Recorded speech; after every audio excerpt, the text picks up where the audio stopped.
Hello, everybody.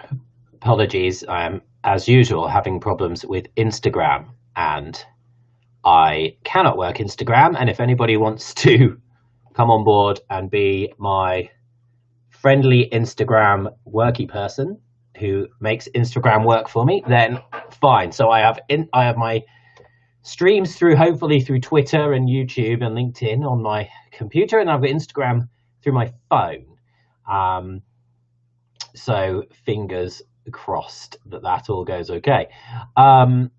So what I'm doing this evening is I'm doing a little bit of prep for myself before Friday. We've got a webinar on axial spondyloarthritis in women, which is being run by ARMA, which is going to be hopefully really, really good.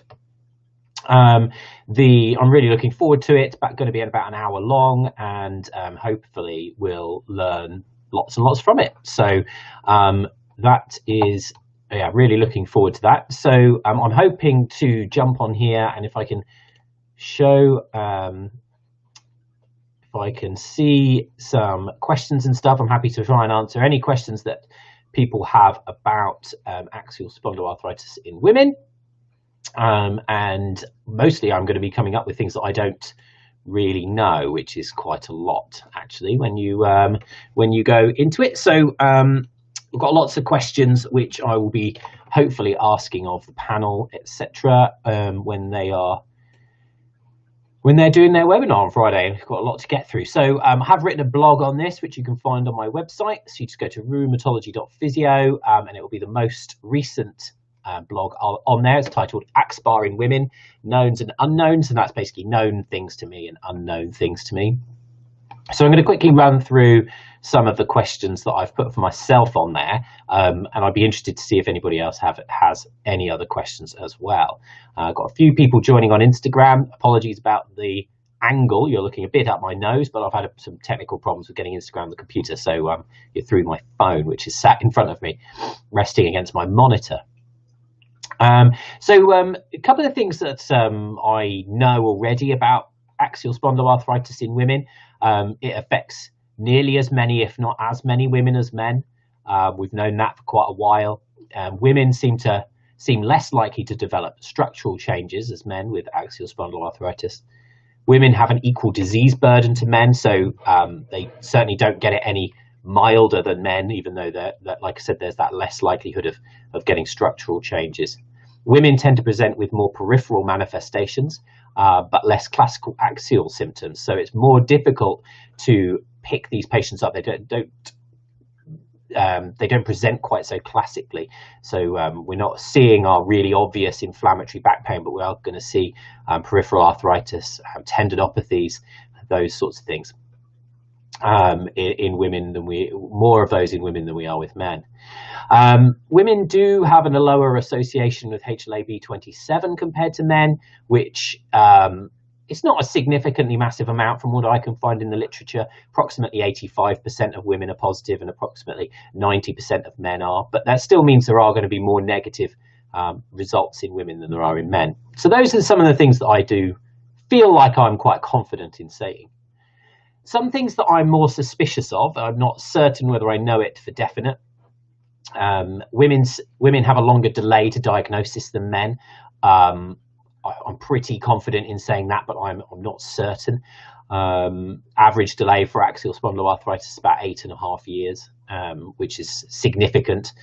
Women are more likely to be misdiagnosed due to higher prevalence of pain syndromes and things like fibromyalgia, chronic fatigue syndrome. Those sorts of clinical diagnoses do seem to be more prevalent in women, and I wonder whether that is higher up people's diagnostics list than axial spondyloarthritis is, due to this misinterpretation that it's much more common in men.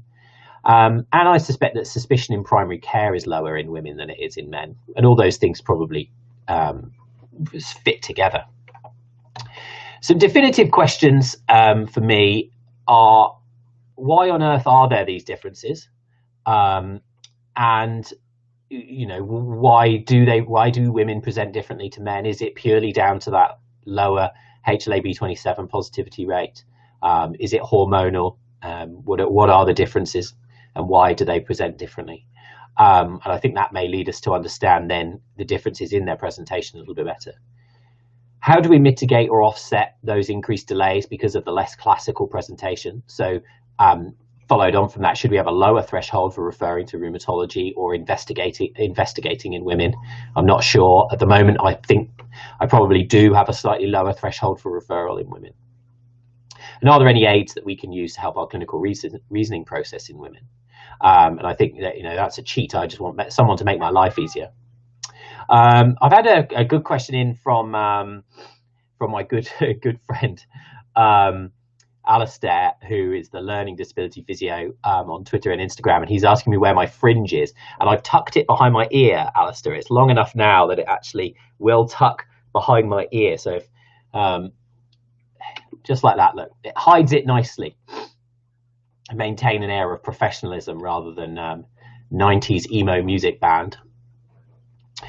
So these questions really, I think I'm going to try and answer myself on Friday, or at least ask the panels and try and get them to answer it and see whether I can inform clinical practice a little bit better. Because at the moment, especially when I'm teaching on this subject, I find it difficult to separate women out from men when clearly whilst it's the same clinical process or the same clinical diagnosis, their presentations are different. So how should we go about assessing them? How should we go about managing them in the short, medium and long term? And,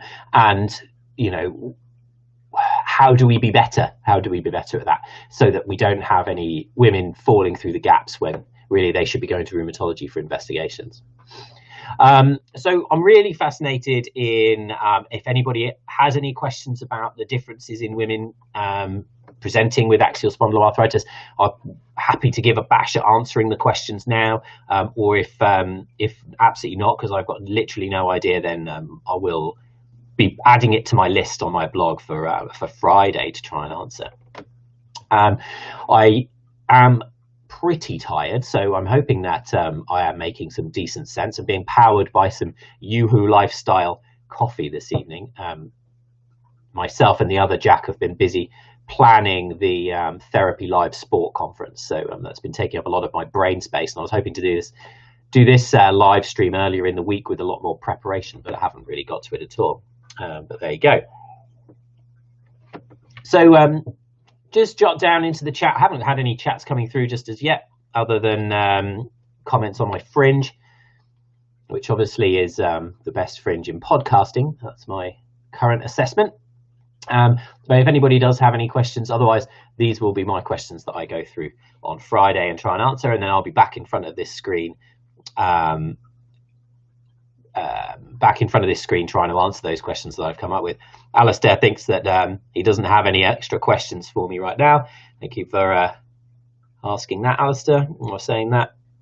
I think I've been fairly comprehensive with the questions that I'm unaware of. There are some others. I'm not certain whether women respond the same to medications as men do, but I think that they do from my memory of the research. But I'm not certain. Something that sort of skips my mind. I thought the reason behind this blog was really to put my head above the parapet. So show what I don't know. Give myself some reason to try and push into learning those things on Friday. So I don't want to sit passively through a webinar and not learn as much as I possibly can. So hopefully I will be back. It won't be Friday, but it might be early next week answering some of these questions. So the main questions that we're going to go through: why are there differences between women and men in axial spondyloarthritis? How can we mitigate or offset increased delays because of a less classical presentation? Should we have a lower threshold for referral and or investigation in women? And are there any aids we can use to help our clinical reasoning process in women? Thank you to anybody who's tuned in live, and if anybody who's watching this or listening to it after the fact, then I'm very grateful for you spending your time listening to my voice.